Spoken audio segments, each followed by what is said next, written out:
What is good, ladies and gentlemen? Happy New Year.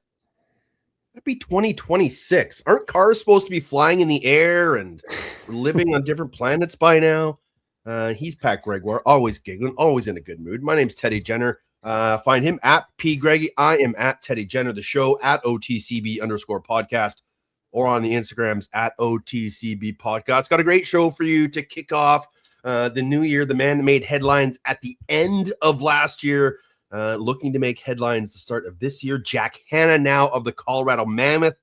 We got him and they got him. And he'll join us in a little bit here on the show as we kick off 2026, week 6. It will be an entertaining one. It starts later today as we record on Friday. The Rush and Thunderbirds renew their little mini rivalry that's already heating up on social media. As if you pay really close attention to the little finer details on social media, you'll notice that the Rush's headline on their Twitter bio says, yes, we're 1-0 against Halifax this year. So I don't know why, Patty, these two have such a love-hate, bitter rivalry for each other, but I'm here for it. I said it on the broadcast last week off the top. It is sneakily becoming one of the best rivalries in the NLL, and it pretty much happened from game one when Halifax moved to the East Coast. Obviously, there is some history even before that. When they were in Rochester, both those teams met in the NLL finals. A lot of those players still there. But you just think of all the instant classic games that those two teams played. The first game in Halifax, the massive fourth quarter comeback, the big game from Shanks, goes into overtime. We get 2 goals, both of them called back. Then it's a crazy winner. Right. We've seen some blowouts. We've seen some tight games. We now have a playoff series. You couple all those together also with the fact that we're dealing with 2 mid-major markets in the NLL, 2 smaller markets on a grand scale of things, 2 Canadian markets, 2 markets with a little bit of a chip on their shoulder. So I think everything that goes in together makes this such a great rivalry. But at the end of the day, what makes the rivalry the best is when these games are close and you have playoff history behind it. So that's why for me, outside of, the big historic rivalries, this has to be a top 3, a top 5 rivalry in the NLL. And the fact that we're getting them in back-to-back weeks, always helps to fuel the fire a little bit. Let's do a quick week 5 recap. We'll start with that game that was in Halifax that you were calling with Daly and Mac. The old Firebirds showed up, and I want to know, is this a concern because they were undisciplined, they were slow getting off the floor, and it kind of cost them late in that Lacrosse game? It was undisciplined play, really buried this Thunderbirds team. I thought in the first half, they did not look great overall, but it was Warren Hill who kept them in that game. Then the second half, they come out flying. A lot of great chances. Randy Stott scores goal number 250. His stick comes alive. Clark Peterson was great. But every time they took a step forward and looked like they were going to get on a roll or get on a run, it was a bad penalty. And by bad penalty, I mean one of those compounding penalties, undisciplined penalty, a penalty away from the play. So you couple all that together, and also the fact with the defense, I think gave up 1 single 5-on-5 settled goal. Everything else was on the man advantage or the man down, I guess, for Halifax, and in transition. They would not get off the floor in transition. And that last play of the game kind of really magnifying things. And yes, should there have been a high sticking call on Clark Peterson or a hold? Probably. Should there have been a whistle? And maybe was there a whistle behind the play? That was my question. Yeah. Yes, you probably are right. That was not the most tidy piece of officiating that I've ever seen in that last play. But Teddy, as you and I know, it does not matter. You still have to read and react and get to the bench. If you want to yell at the ref, do it while you're sprinting to the bench. Yell at the ref while you're sitting on the bench. You can't have 3, 4 guys sitting there, especially one guy down on the ground. That's Peterson, who gets, held down to the ground. You've got Jamison, who's tied up with the guy behind the net. All those other guys on the floor have to get off the floor right away. And it was too slow to the bench.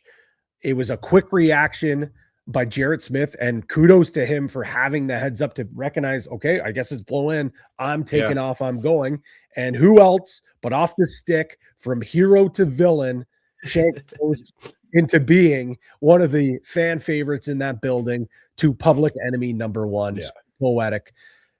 But you can hit the excuse buttons all you want for that last play, Teddy. It was the old habits that really reared its ugly head with Halifax. Luckily for them, they have a very short memory here against the same very team that they can right some wrongs and get back on the saddle. Yeah, mind's like goldfish, as they say on Ted Lasso.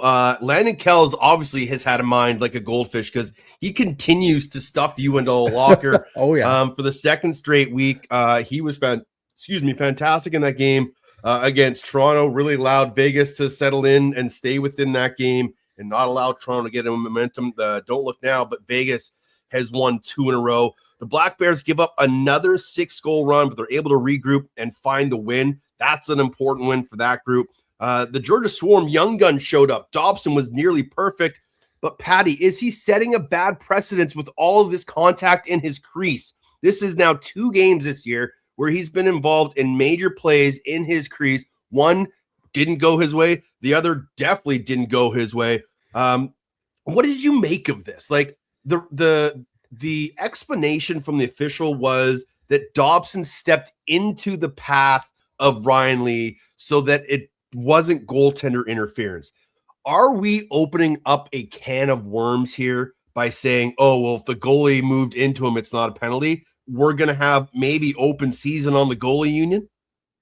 I think that this is, very convoluted. And yes, you're right. A major can of worms, possibly a barrel of worms, has just been opened here with the explanation of that, because you are right. One of the focus calls, maybe not for this year, but in previous years, was goaltender interference. Mm-hmm. It was when players enter the crease and don't make either an effort to get out, or it's just a dangerous play while jumping in and coming into the territory of the goalie. For me, at first glance, I watch it, I'm like, oof. And then I keep watching it again and again and again. And kind of the more you watch it, the more your opinion changes. But when all is said and done, I think at bare minimum, I don't like it being like, I get it. I like the move that they jack up the 5 so they can go take another look at it. But it was kind of surprising to me that after you put up the 5, that it's completely rescinded. I thought best case, you're looking at 2-minute for goaltender interference, the goal is wiped, and Georgia's going on the power play. Instead, now the goal stands, no penalty, and a play like that for the second time in as many weeks, Brett Dobson's kind of putting his hands up saying, what's going on here?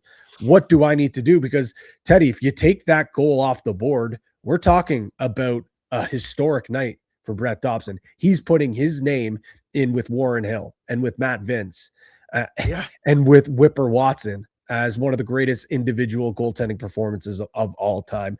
I won't drop any names or I will just say some folks that have had some experience reffing in past, perhaps maybe some refs that are still reffing today.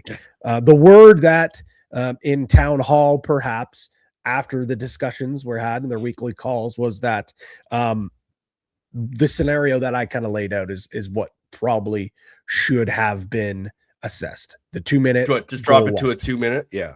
Drop it to a 2-minute. They like the 5. But I think at the end of the day, and again, it's the more and more these episodes roll by, the more and more it seems like I am a goalie union stan.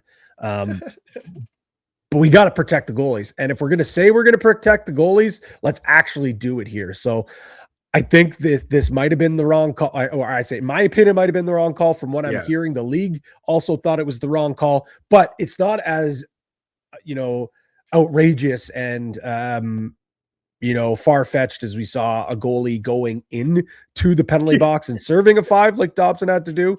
Like this is a little bit of application, and maybe there is a little bit of gray area where the official can kind of put their thoughts on it. But certainly I think now if I'm a forward and I see a goalie kind of, makes a save and he's kind of leaning outside of his crease on that fringe area, why bother? Why would I want to get out of the way if he's now initiating contact, and maybe it's able to knock him off and we can score a goal from it.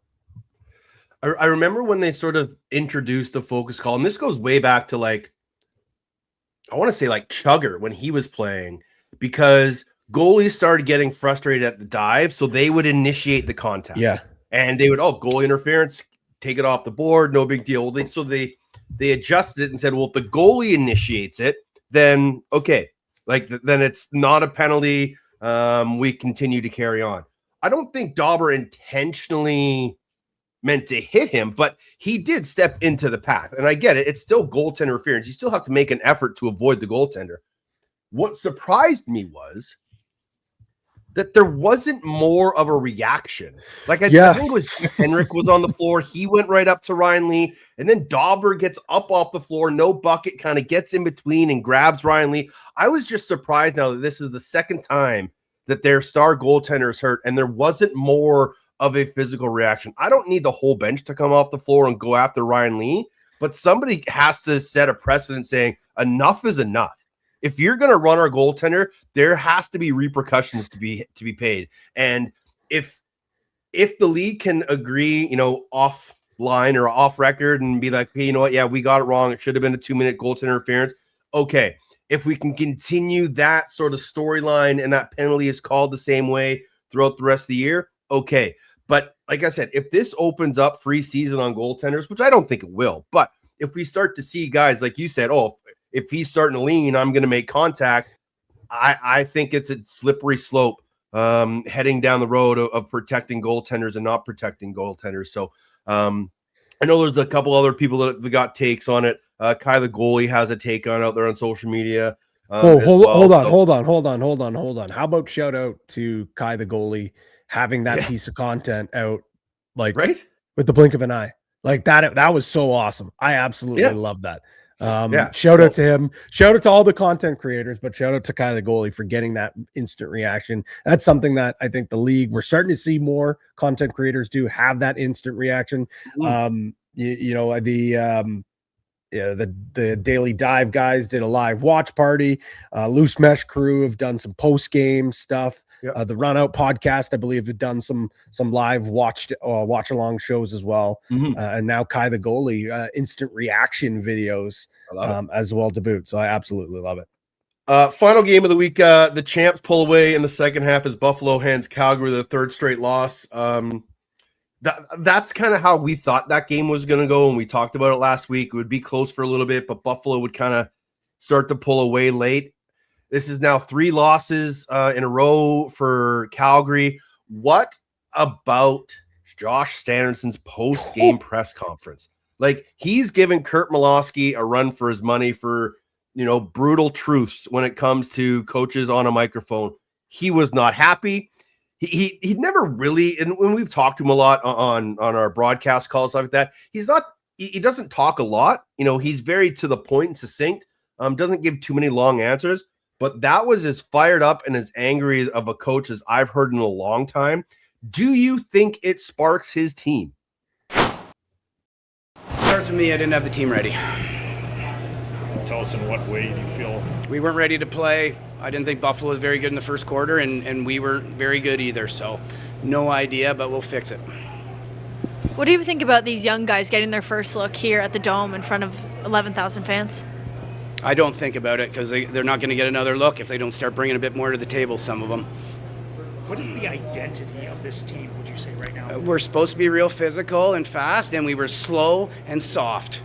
Can you take any positives out of this? Or no, I can't. Can you take any positives out of the first 3 games? I can take a lot out of the first 2 games. I can't tonight. What in particular can you say? Well, you got to start on time against Buffalo, right? So when we're pissing the ball away and we're, on offense just nearly wasn't good enough, and it starts with me. It's I got to get it fixed, but that's not going to win us games. So we started real well in Hamilton. I thought it was fixed. Obviously, it wasn't. Did you? This schedule has been tough on you guys to start the season. 3 pretty good teams that you're playing up against, and like you said before, you got a young team.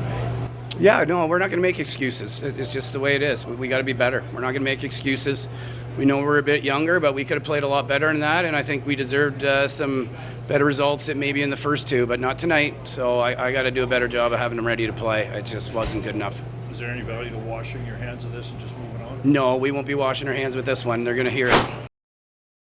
I mean, it certainly has to, Teddy. Like, that was short but sweet.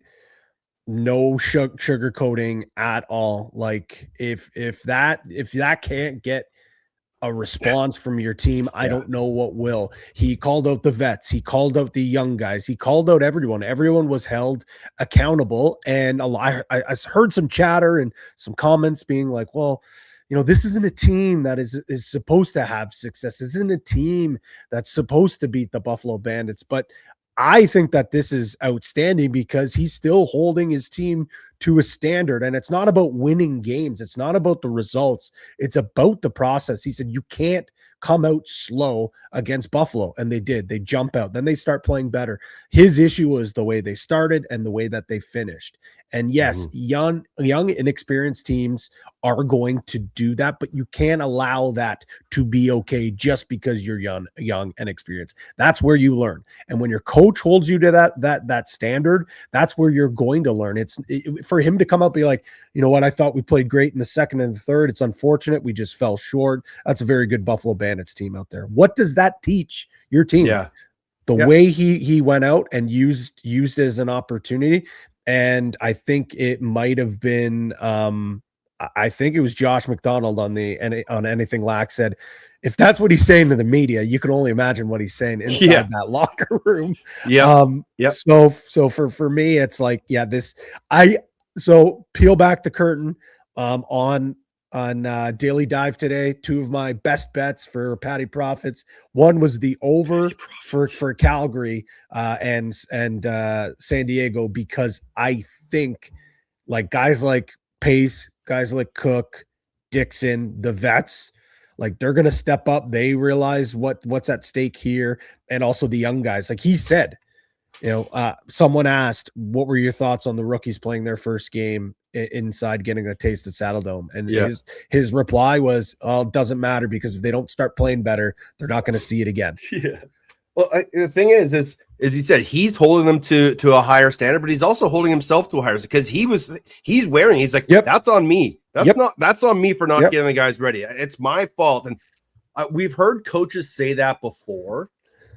And I've always wondered, because you and I have both coached, and you can do so much to prepare your team. The only thing you can't do is actually play the game.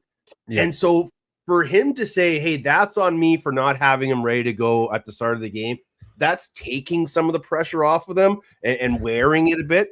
But as a player, you're playing the champs. It's your home opener. You got to have a little more jam to start the game. So it was a great post-game presser from Schutz. If you haven't seen it, it's out there on social media. But it'll be interesting to see how this team shows up Saturday in San Diego, coming off of that rant, to see, if it did indeed spark his club.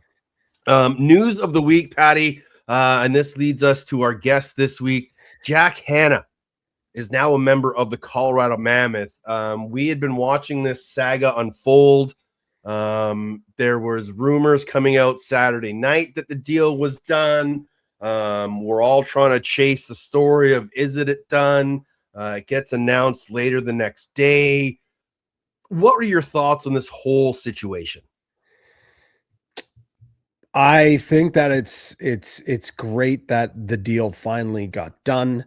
I think that it was a solid return for Vegas, all things considered, knowing how Jack's stance on where he was playing and the legitimacy of him actually holding out and not giving in and saying, okay, I'm fine, I'll play.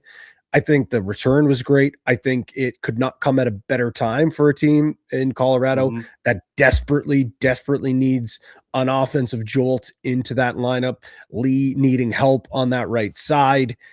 Yeah.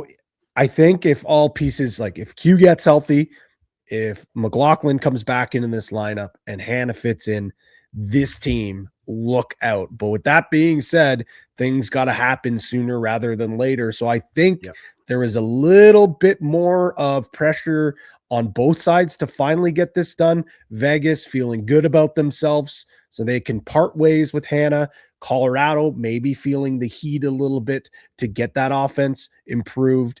And there have been a lot of chatter online. Who won this trade? Some side saying, oh, Colorado fleeced Vegas. Some other side saying, oh, Vegas absolutely fleeces Colorado. There's other sides that say, well, let's wait. Like, we have to see who. I'm kind of on that side as well, Teddy. But the real winners of this trade is lacrosse fans. We get to see Jack Hanna back in the NLL, back in between the boards. He's one of the more fun players to watch. It's great for him personally. It's great for him professionally. It's great for Vegas that they don't have this distraction looming in the background. But when all said and done, the real winners of this trade are NLL fans. Conditional 2026 first, a 2027 first, and a 2028 second rounder for the man from Ohio. Went out of DU, Jack Hanna, and he joins us this week on the Off the Crossbar podcast. Get your popcorn ready, because something crazy is about to happen. Happy New Year and happy new team to our guest this week, Jack Hanna. How are you, brother? Happy New Year. You guys as well. Doing great. Happy to be here. Nice little belated Christmas present for yourself. What have the last couple of weeks been like for you? I'm sure quite stressful, but just take us through the process of everything that's happened from the qualifying offer to the matched offer and then finally the trade. Yeah, I think the timeline on kind of social media and the timeline of like what was going on in real time is a little bit different. So I think everything was coming out like a little bit delayed, obviously, but I think in general, this was like kind of a hard process just because I wasn't leaving due to any negative feelings towards Las Vegas. It's been an off the floor decision with my business in Colorado, Lacrosse Den, and what I've been able to do with that and things like that, and just kind of the realities of pro lacrosse and making sure I'm doing what's best for me. And it was kind of like split in two positives where I have this opportunity to kind of make sure I'm prepared for when my career is over off the floor. And then also kind of, the positive of how great Vegas was to me. They treated me really well. The coaches were great. It was absolutely no hard feelings on my side of things. So like that was the hardest part of the process. Was it wasn't like there was anything driving me away. It was kind of, making big boy decisions and it was kind of tough to do, but I wouldn't always wish the best to everybody in Vegas because they treated me so well. So, but yeah, the process, honestly, it's a little bit more sitting around than I thought it was going to be. Waiting on people to have conversations and phone calls and such, and all the fine print and getting things approved that, kind of just sit around for a few days hoping something's going to happen. But yeah, I'm glad it's over. I'm glad things kind of sorted out in the way it did. But yeah, I'm happy that Vegas made it happen for me as well. I'm happy Colorado got me and ready for a kind of a fresh start here in Colorado. You mentioned the Lacrosse Den and your business. First and foremost, tell us a little bit about that, and then just how important it was for you to be in Denver full-time to allow not only your professional career to flourish, but also your businesses on top of that. Yeah, so the Lacrosse Den, I've been running for about 2 years now. A really cool guy in Denver named Alex Figge helped me and my college teammate JJ Silstrop kind of start the Lacrosse Den. We've brought in Greg Weil as our defensive coordinator, and we had a whole girls program as well. But I've been involved in it for about 2 years. I'm one of the owners of the business, and pretty much, it takes a lot of time and effort. And for me to be able to like do the whole Lacrosse Den the way I kind of have a vision for it and the way I see it taking place. It involved a lot of, youth sports is big on the community side of things, and, making sure I'm involved in the community of Colorado and making sure I'm getting to know a lot of people in the lacrosse community and kind of sharing the word on what we're trying to do with the Lacrosse Den. It's not really a club team. It's not a high school team. We pretty much just, play a lot of 3x and teach kids how to use their sticks and have fun playing lacrosse. And it's super, super fun for me to do. And I want to make sure it's something that we can do for a long period of time. And there's business side of things with your facility and what our moves are in the future, and a lot of big decisions that we've kind of been sitting on and deciding on. But all those things kind of require me to be able to be here in Denver.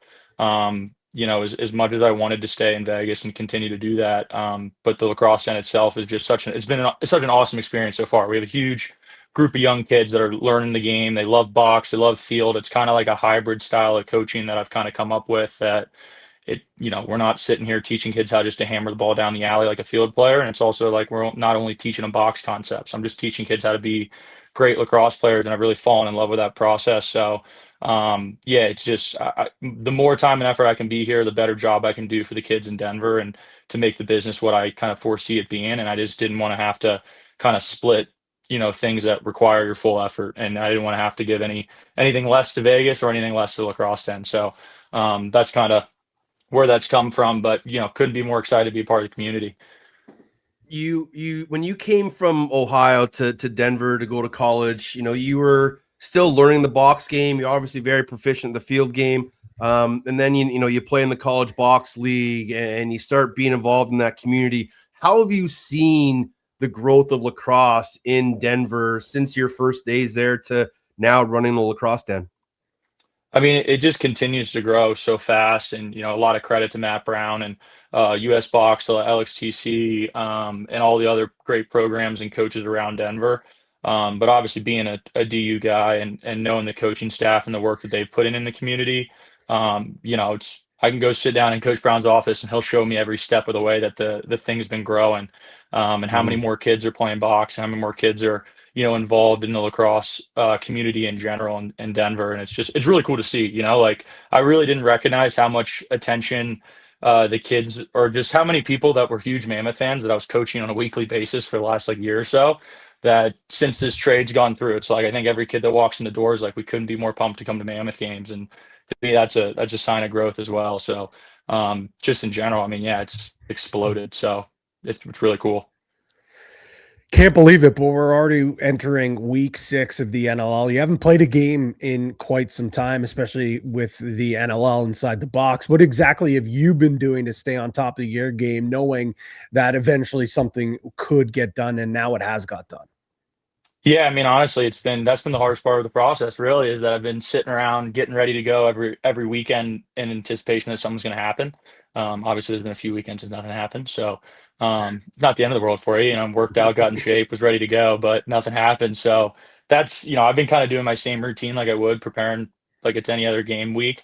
Didn't know who I was playing for, where I was going to play at times. I was like, I don't know what's happening, but I'm gonna be ready to go.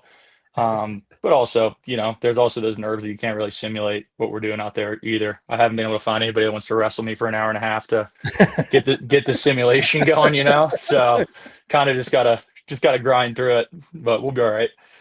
Have you been watching at all? And if you have, what have been your thoughts about, where the league's at right now through 5 weeks? I mean, yeah, I think it's been an exciting couple of weeks. I've been watching all the games as much as I can, kind of try to get those mental reps in. But I think there's been some teams that I wasn't totally sure of, and they've been looking really good. I don't know. It's been a very exciting start. I think the league looks really balanced this year. It looks competitive. A lot of young guys that are playing good ball early. So shout out Noah Manning, DU boy. He looks good out there. But yeah, so I think it's been a really exciting start of the season. I'm kind of ready to step my foot in the door. Oh, you step in this week, at least we assume, right? You'll be making your debut this week? As of right now, yeah, that's the plan. Okay, awesome. Well, you look at the Mammoth team, start out great, big win against Vancouver, but since then it hasn't been quite as promising. What can Jack Hanna bring to this Colorado team to help them get back on track?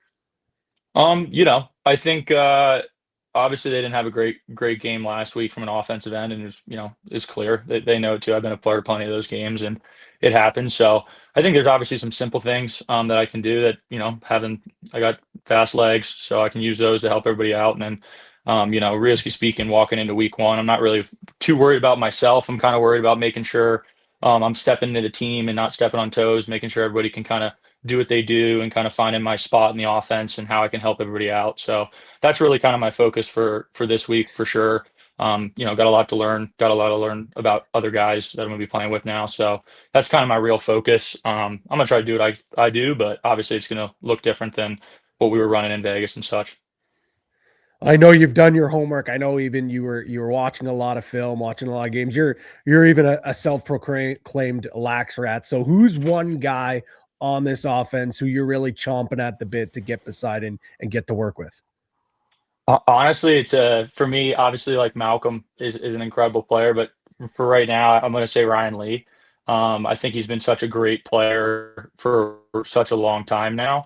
He's battled through a bunch of injuries and he still comes back and he's a super productive player. I think he's played it, well, he's kind of been forced to play at multiple different paces over his career and have to like learn the game in different ways with what he's been dealing with over the years. So I just think he's one of the smartest guys in the league when I watch him play, and he doesn't really have a lot of weaknesses in his game. So he's a guy I'm excited to pick his brain and get to learn from. With all of this behind you now and knowing how it's felt, how excited are you just to get down to business and start playing some lacrosse again? I couldn't be more excited. I've done seeing social media notifications and looked at my phone too much and all that dumb stuff. I've kind of like randomly pick and choose times I'm gonna go set my phone down and shoot lacrosse balls because I know something's about to happen and I don't want to have to read anything. So yeah, I'm ready to go back to doing the fun stuff, just playing lacrosse. So couldn't be more pumped up for that. Was there any information that went out there that you were like, that's not even close to right, or that didn't happen, or anything like that?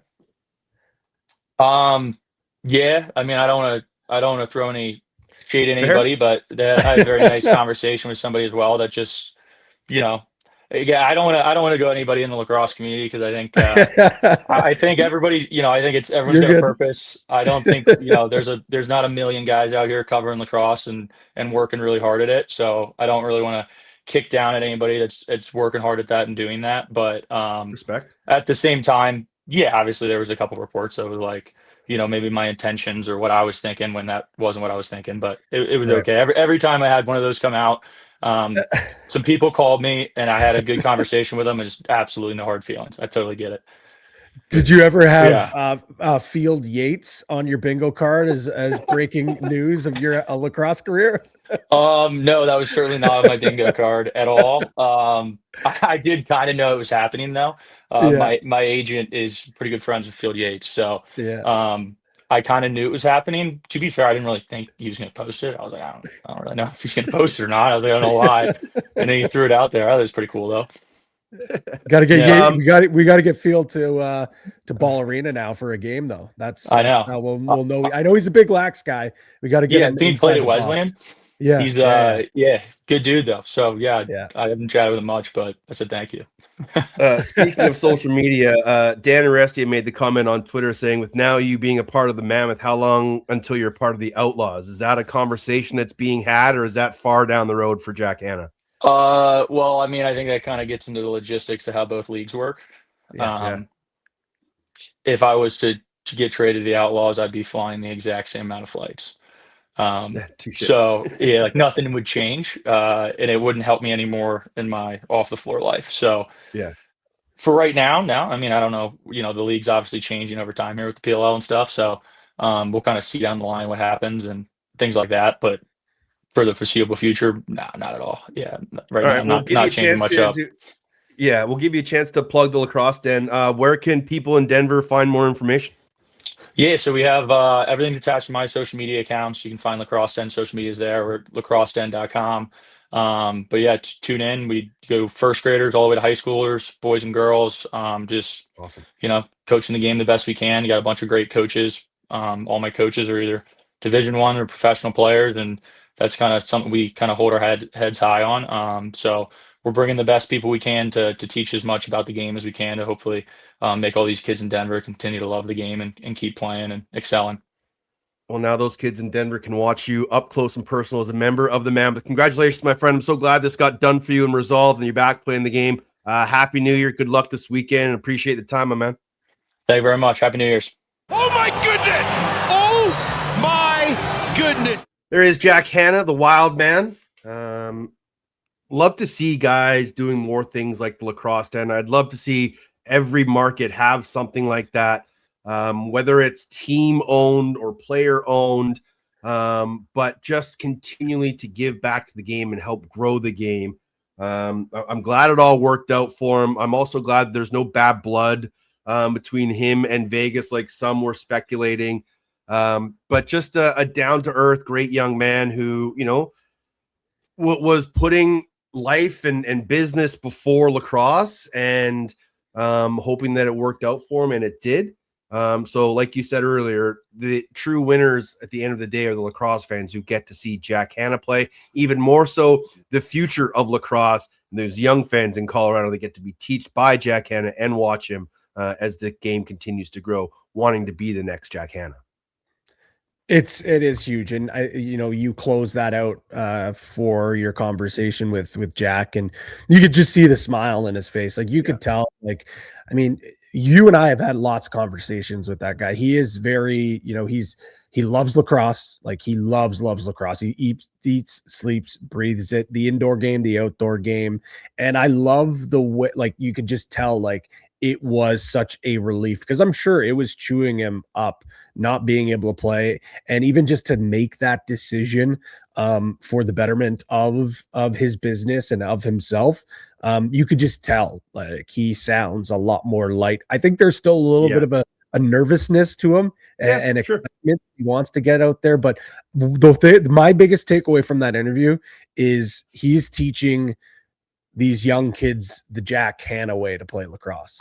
I love he was saying we're not teaching guys field lacrosse specific stuff. We're not teaching guys box or girls, I should say, box lacrosse stuff. We're teaching these kids to be better lacrosse players. And is that not who Jack Hanna is? Because when you watch him play in the NLL, he takes a little bit of his game from the field game. And when he's playing in the PLL, he takes a little bit from his box lacrosse game and plays. He is the same player, whether he's indoor or outdoor, so creative, so athletic, so fierce to the net. I think that is something that I thought really, really resonated with me there, where he said, we're just building lacrosse players. And let's be honest, Teddy, the specialization of lacrosse is starting to go away. It's more about just being a better overall player, especially when you consider a few years down the line, lacrosse sixes, that is what we're going to see at the Olympics. Yep, and that's the perfect blend between the two disciplines. News of the week leads into guest of the week, leads it into the mailbag of the week. You've got mail. And Nathan out of Denver, a big, long-time supporter of OTCB and the Mammoth, wants to know, does the Jack Hanna situation play out the same way if Del Bianco wasn't successful in his holdout situation last year? Now, is he asking... so if Christian Del Bianco wasn't able to it's a great question, actually. I've never really thought of it that way. I certainly think so. I think that a player of Christian Del Bianco's stature and his namesake in a market where he's won a championship, like if a guy of that magnitude in a position of that importance can go out there, sit out, and show that, hey, something can get done, then I think it opens doors for other players to realize that, okay, maybe they can. And maybe Jack didn't have the confidence, or him and his agent didn't believe that a deal could get done that way. So I certainly think it paves a way for some of these players. As long as it is a true situation where it is better for your personal life or your business. It's not just because, well, I don't really like the goalie, or or the coach, or you know what, I want to get paid a little more. Like I think we're not at that place just yet, like some of the other big sports. I think when it comes to some off-floor stuff, we are going to see players finally step up and say, you know what, I'm going to do this. And I think something actually will happen. And I think that's sort of the uniqueness of lacrosse, and that's why we love it so much. Is, guys' outside lives are oftentimes more important than their on-floor lives, and so I kind of think that we would see it more, and we've seen it with guys wanting to be closer to the Golden Triangle because that's where the work are. Now with Vancouver being a team, guys wanting to be out west a little more. We haven't seen the holdouts, but I don't think we will. But you can definitely, and we have been seeing guys wanting to be closer to home. So the Delbs thing, it kind of set a precedent I don't think it's going to become the norm, but we'll definitely see it happen as this game continues to grow and as the league continues to grow, that, until guys are making hundreds of thousands of dollars and lacrosse is their life, off-floor issues are going to be more important for a lot of these guys than on-floor issues. So that's not saying that, Delbs is a bad man for saying this precedent, but that's just the way lacrosse and life is right now. So good question there from Nathan. Streben wants to know, do you think NLL teams would perform better in the league if the GM and coaches were in separate positions? We kind of had this conversation with Danny McRae a few weeks ago, and just talking about, the history of that position of wearing two hats. Do you think it's better for teams to have that in separate hands? So I would say, to answer his question straight up, no, I don't think so. Do I think it's more difficult for a coach to wear both hats? Yes, I do. I think it's immensely challenging. One, you don't have, you do have maybe an assistant GM or some assistant coaches, as a second set of eyes.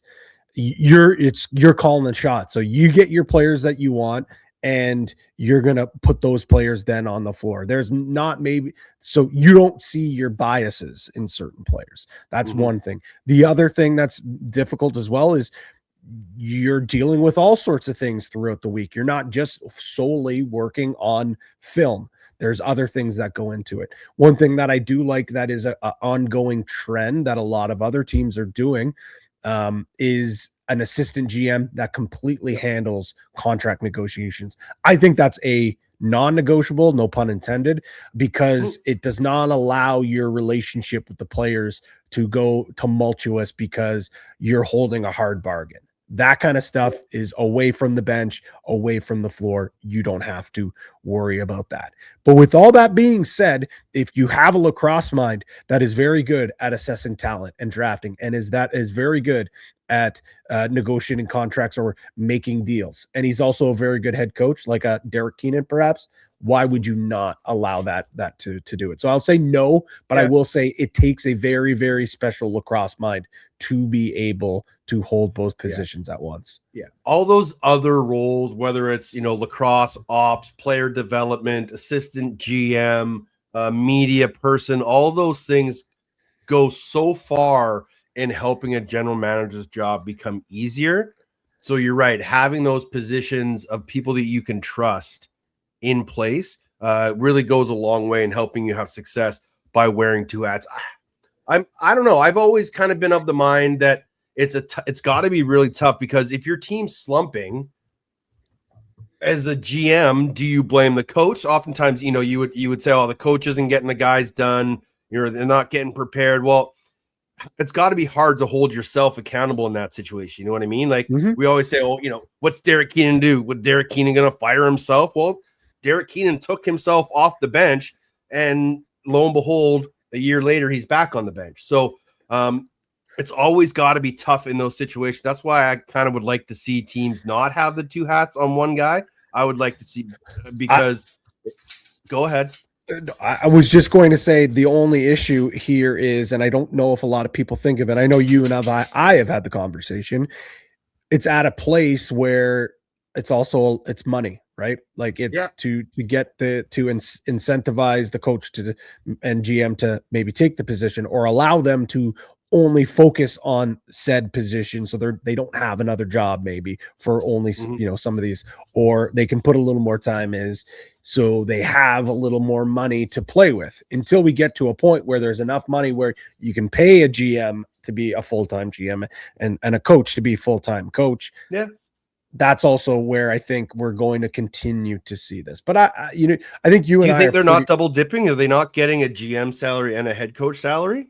Far as I know, they all, some are, but what I'm trying to say is it makes it more enticing for that coach to take the GM and head coach position. Whereas for another person, if you're going to get a job, we're only hiring for a head coach, so you're not going to make as much. Where another team might be like, here's the GM and the head coach position.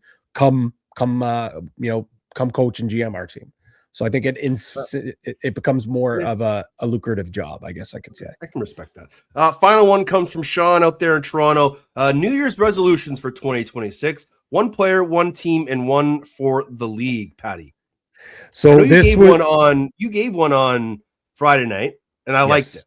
Yes, it was Lyle Thompson, because we always hear new year, new me. But for Georgia and for Lyle, I think it's new year, old Lyle. I think there has to, and it's now sounding like there's some rumblings that maybe he is dealing with a lower body injury, because he just does not look quite like himself.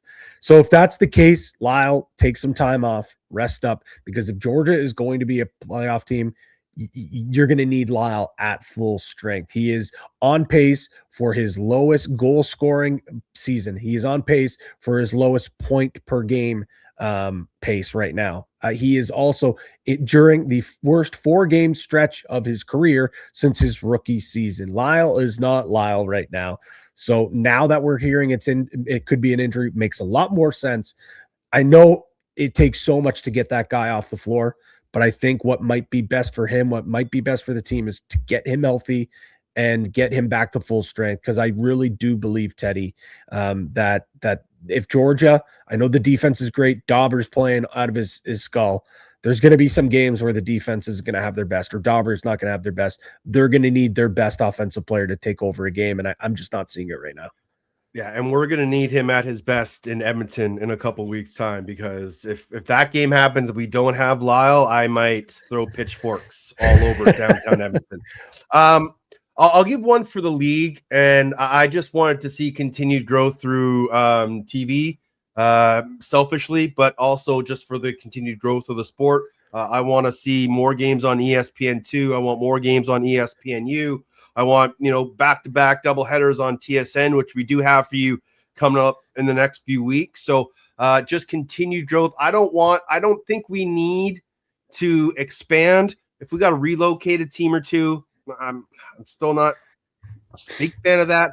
But for the general stability of the league, sure, I'm okay with it. I just want us to continue sort of just staying at a nice, slow, steady growth here. But the big thing for me is let's just get more games on TV all over the world and both sides of the board.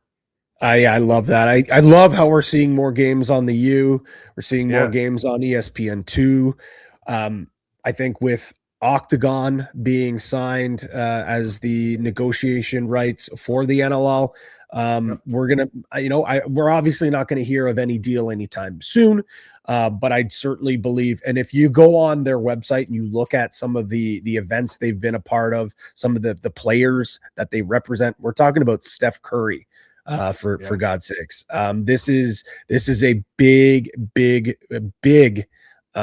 corporation that does a lot of great things in the marketing space and the agency space. So the NLL has a really good bargaining chip here, and I hope you're right that this does move forward, whether it's with ESPN or whoever it is, the next deal. Hopefully it's a bigger and better deal, and it helps this league grow.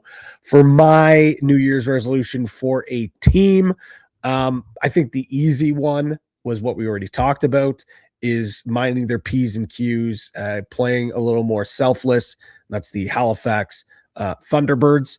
I would love to see them to stay out of the penalty box. There's just no denying that this team, that is their Achilles heel. But for me, I will go with the one that I think everyone is screaming. Oshawa for offense, but I'm not just going to say for their current roster to start scoring more goals. I would like to see Glenn Clark go out and shake that thing up, shake that tree up with a trade. There's a lot of the same chefs in that kitchen with the same ingredients, with the same recipes. We need something in there. We need a little more spice. We need a little more protein, probably more protein and more beef in that lineup to free up some space for some of those really skilled players. So my New Year's resolution is Glenn Clark to go out and get an offensive piece for that group. Would it be Nate Grinnan? Tongue-in-cheek, Nate Grinnan released by the Rochester Nighthawks as they activated Brad McCulley. And as soon as that happened, everyone was like, Oshawa should go get Nate Grinnan. Sure, but love Nader. Love the Gremlin. Mercier's guy. The guy's got the heart of a lion. Just hasn't been able to found a solid role in the NLL, but I don't think that's exactly what you were talking about. One other player move that happened during the week, Vancouver signing trading for Max Adler from Buffalo. That news started rumbling earlier in the week, and it was finally got out there and finally made official by the league. So obviously Vancouver not happy with the way things are going at the faceoff dot. They got Anasio and Baptiste in back-to-back weeks. So Kurt Malosky realizing he needed to do something without Alex Stathakis, who still remains on the sideline. So Max Adler happy to be part of the Vancouver Warriors in a deal made early in the week. Week 6, Patty, we're both off. This is a rarity. Rare. A Friday for both of us to be at home on the couches, creating a New Year dent. But we talked about it. Halifax at Saskatchewan, the rematch of last week's game. We could see some fireworks, but I think that is maybe a later in the game kind of thing. I think both teams realize how important this one is to start the new year on a right foot, a positive note, momentum moving forward. This should be a very intense lacrosse game. The carryover for some of the rough stuff last week, the fact that you are right, both teams want to get that season series tiebreaker. Obviously, they won't be able to, or Halifax won't be able to get the outright one. But Saskatchewan, if you can get that tiebreak with 2 wins over Halifax, that could do you so big. That is absolutely massive. But I think when you look at Halifax, you said it, like they want to get back on track. Like they start out 2-0. An impressive win against Oshawa, allowing 2 goals. Then you go into Bandit land and you pick up a really, really important win. I'm not going to say all the goodwill that you did is gone by going 2-2, but 3-1 looks a lot better than 2-2. And if you're Saskatchewan, I think they're still searching for 60 minutes of play. I really don't know if that's the case, that we've seen a full 60 from Saskatchewan. So, but with those two teams play, we always see the ebbs and flows. We always see a lot of highs. We see a lot of lows. I think we're going to see a low number on the board. Both goalies have been 2 of the best goalies in the NLL, and I'm looking forward to this one, Teddy. Let's just hope there's not 4,000 fans in Saskatchewan like there was the last home game because that nasty winter storm. So that game goes on Friday, of course, on NLL Plus. Saturday, we got a slew of games starting with the Battle of Ontario, Ottawa and Oshawa. Don't tell Toronto Rock fans that. I don't know how this game is going to go. This is such a mysterious game for me because you talked about, the lack of goal production in Oshawa. Ottawa just has this tendency to give up ridiculous 6-goal runs. Like this game could be a free-for-all for me right now. I can't really get a proper pulse on this game either, Teddy. Like I think, looking at some of the past games between these two teams, it's been a lot of offensive shootouts. But with the way that Oshawa's played, it's hard to envision an offensive showdown. It's hard to envision the way that Doug Jamieson has played. But you mentioned the 6-goal runs. That has been an absolute Achilles heel for Ottawa. I think it's an opportunity for Oshawa maybe to get some confidence and use one of those big goal runs to get their confidence back. I think that we're destined to see Oshawa explode here. We really are. It has to happen. It has to happen. Is it this week? I don't know. This is the one game that you could tell me any result, and I necessarily would not be shocked. Las Vegas at Buffalo, the first game of the Tucker Out Lymphoma Cup. Always a fun little mini in tournament. But, I think this would be, and I don't think Vegas has to win this game, but if Vegas pushes Buffalo to the brink, that speaks so much about where this team has come from and where they were just a year ago. The return of Chase Fraser and Chris Kluche, like that's an underlining storyline there. Those defenders are going to want to get a couple extra whacks on Kluche and Fraser. Fraser was on last class with Jumbo and Largy this week, and he said, you know what? I love being the asshole. You know, I read the Lax Mag comments about how I'm the most hated guy. It's like, I love that guys hate me because it means that they're thinking about other things during the game. And after the game, all's well and good. But, you know, Buffalo is going to come a little extra harder at those two guys. But I just don't think it's paramount that Vegas wins this game. They lose, they drop to 2-2, 500, everything's okay, no big deal. If they get blown out, sure, that's a different story. But I think Vegas can give Buffalo a pretty good run here. I don't know if you're going to have a more motivated Vegas for this for the entire season. You mentioned it, obviously, the two guys coming back inside that building, Tucker out Lymphoma Cup. You know that they're going to be fired up for Willie and his family, and they're going to want to put on their best. But you also have a group that is feeling really good about themselves. You know, a gritty performance against Ottawa. You hold off the comeback. You go into Toronto and you put up 17 against that team. They're feeling great about themselves. The X factor is Landon Kels. I'll be quite honest. That is the X factor. He's had 2 great games in a row. He has. Can you make it 3 against the best offenses in the game? Exactly. That is going to be the real test. Jumbo talked about it on the Buffalo Sports Collective this week, and I totally agree. I think Mike Caravalis has been hammering it home. I think everyone knows now what Landon Kels' calling card is. The first 5 minutes of the game, the first quarter. You pretty well know how the night is going to go for Kels. So if you are Vegas, it's important that you get out and score a couple of quick goals. Try to take the life out of that building. Try to give your goalie a little confidence, but try to limit the danger chances for that Buffalo team. And I know that is easier said than done. But that first 10 minutes, that is going to be so important for Vegas to set the tone, to be like, hey, we're not the Vegas of old. We're here. We're legit. And we're coming into Buffalo, and we want to steal a victory. Rochester at Colorado, the debut of Jack Hanna. Maybe, we don't know yet, but maybe the return of Andrew Q. That would be a huge boost for Colorado, especially after the dismal performance against Georgia the other week. Maybe we see Brad McCulley in the lineup for Rochester. This game, I think, is going to be a lot of fun.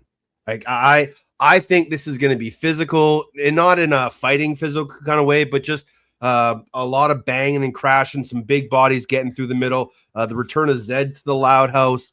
Rochester is really, again, they haven't played since week 3 or week 4.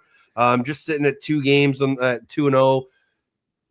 I'm excited for this one. This is going to be a fun little lacrosse game. And like I said, the emergence of Jack Hanna now as a Mammoth, if they can have Andrew Q back, it completely changes this offense. Yeah, I think from that standpoint, if Q comes in, which again, I've been hearing some chatter that it's a broken thumb and that he possibly has a pin in it. I don't know how he's coming back already, if that is the case. But you get Hanna back, or not back, but you get Hanna into that lineup. That's a little bit of an injection point. Will Malcolm, don't get me wrong, he's been solid, but it was really that first game where he really came to life and you need more of that Malcolm to go. But on the flip side, what I'm looking forward to is seeing Rochester. This is their biggest test from an offensive standpoint going up against this defense. You had the Seals in game 1 against a struggling O-Rig. You go into Philadelphia where they sleptwalked the first half and really came to life in that second half and put up 15. I'd be shocked if they put up 15 against a great defense and goaltender in Colorado and in Dylan Ward. But boy, I tell you, Teddy, if that's the case, like, we're talking about hammer the real deal button on this team if they could put up big numbers like that. So that's my big test. That's what I'm looking for. That's the number one storyline. Can you do it? And I'm not asking them to score 15, but can you put up double digits and look dangerous for 60 against a very good defensive team like Colorado? Absolutely. Absolutely. Final game of the weekend, Calgary at San Diego. It's on the U. Cooper and Nick will have the call down there in Pechanga. We talked about Calgary a lot with the Josh Sanders and stuff. We haven't seen San Diego in a couple weeks. I think this is a time for this team to really start to turn around because they're going to need to. There's so much expectation and high hopes for the San Diego team. Sometimes they just let you down. It's way too early, Teddy, to say like must win. Must win, yeah. But this is as close as a must win could possibly be without being a must win. You go into Ottawa, you pick up you go into that building and you pick up a win, but that second half was very ugly. You go to your home opener against Rochester, and let's be quite honest, you get run out of the gym. Mind you, they did run into a really hot goaltender in Ralphie. I thought Hartley was phenomenal that game. Mm-hmm. You need a bounce back game. We haven't seen them since December 15th. There's enough time. There's been enough time to think about it. There's been enough time to rest up. I think they're going to come with their hair on fire in this one. They have to. You're getting a team in Calgary that just been lambasted by their coach. There's going to be some, wounded animals licking their wounds after, the berating from their head coach. A very fragile team in Calgary, one that, has the ability to kind of go off offensively like we've seen them, but they're just so fragile that just one or two things don't go their way and they kind of all start dropping their heads. They start gripping their sticks a little tight. I think this is a great opportunity for San Diego to right the ship and have a good showing in front of their home fans to start the new year, because if they somehow drop this game to Calgary, I think then we can start asking some questions. But this would be a great way to end the weekend down into Pechanga and San Diego on ESPNU. But All-Stars Friday, Halifax at Saskatchewan. Saturday, Ottawa at Oshawa. That's such a stupid tongue twister. Like, what are we doing? Vegas at Buffalo, Rochester at Colorado, and Calgary at San Diego. Again, all games NLL Plus, TSN Plus, ESPN Plus, and on Saturday, the final game is on ESPNU. Let's check in with the Polar Bears for the first time in 2026. Time now for Box Bets, your source for all the lines, odds, and props from across the world of lacrosse. Brought to you by Coolbet.com. Stay cool, bet responsibly. Hey, we're having a good day, lads. And we're still in the mix, baby. All right, last week we were riding the under in the hot hands of the goaltenders. We were hoping that they would all go under 22.5. We were close. Only a couple games went over, but not by too much. But our exclusive parlay fell. We asked the audience this week, Patty, and we got another good exclusive for them. It's a dandy, and they're liking these special bets. They love the parlays, but if you're going to get an exclusive bet, why not do a bet where truly it is exclusive to Coolbet? So they went with the big dogs, two of the best in the biz, Jeff Teat and Dane Smith, both to score 8+ points. Put those two player props together, plus 350. Keeping it easy and simple. Ride the hot hands, and hopefully for the folks, the OTCBers, they get a little extra polar bucks in their account. Don't forget, it's the last week? Last week for the best on best Edmonton.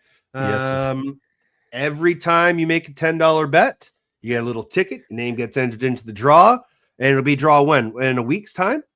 So it will be drawn early next week. So you will be contacted by someone from the team. The Coolbet team will get your information, get your travel booked, get your hotel booked, and send you your tickets as well. So early next week, we'll announce that winner. Yeah, and we'll talk about the winner next week right here on Box Bets. But again, every time you make a $10 bet on Coolbet, you'll get a ticket, your name entered into the draw for a chance to join us in Edmonton for the second NLL Unboxed game between Georgia and Calgary from Rogers Place in what will be quite cold Edmonton, I imagine, in the middle of January. We still got our future parlays that we're running with Toronto plus 8.5 wins, Georgia to miss the playoffs, Halifax to make the playoffs, and then Connor Kiernan plus 25.5 goals Jonathan Donville, 77.5 points, and Tanner Cook plus 65.5 points. So if you rode with us early in the season, those ones are still alive. Again, as always, stay cool. Bet responsibly. We mentioned the Tucker Out Lymphoma Cup game that goes on tonight. The next one is January 31st. That's Oshawa at Vegas. The third one is April 18th. Buffalo at Oshawa. Anything else going on in the world of Pat Gregoire to start the year? No, Teddy. These 2 past weeks, and week. I did have a game last week to flew out on Boxing Day, but this past week it's been great. Spent some time with some family, some friends, been able to watch a lot of lacrosse. I'm going to be doing that again this week, but I feel out of sorts. Don't have any coaches calls, don't have player calls. But you and I get back in the saddle next week. We get a TSN doubleheader. So I'm going to enjoy a little bit of a quieter weekend because we ramp things right back. And just so folks know, because the last 2 weeks there hasn't been a TSN game, and a couple of people kind of reached out and said, like, why hasn't there been a game? Like, what's the reasoning? It's the World Juniors, folks. It's one of the biggest properties for TSN. So there is not a lot of television availability during primetime slots, especially on a Friday.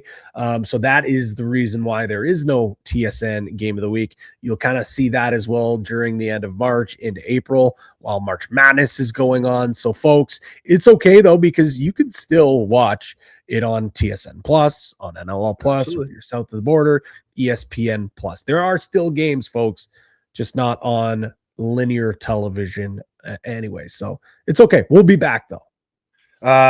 Only 12 more days until we get to register for the LA 2028 Olympic ticket. So keep that date circled on your calendar. January 24th is ticket registration to go down to sunny LA in 2028. Thanks to Jack Hanna for giving us some time to start his new year. He and the Colorado Mammoth will take on Rochester in Ball Arena Saturday night as we get the debut of Jack Hanna in a Mammoth uniform. Thanks to you, as always, the listener, for giving us some time in your week. He's Pat Gregoire. Find him at P. Greggy. I'm Teddy Jenner at Teddy Jenner. The show at OTCB_podcast or on Instagram at OTCB podcast. If you go to a game this weekend, take a friend. If you take a friend, take two. Buy him a beer. Lacrosse, friends, and beer. The perfect trifecta. Or maybe you're doing dry January, so buy him a soda pop. Doesn't matter. They all go together. And as always, stay cool, bet responsibly, stay safe, and be excellent to each other. Down driving scores!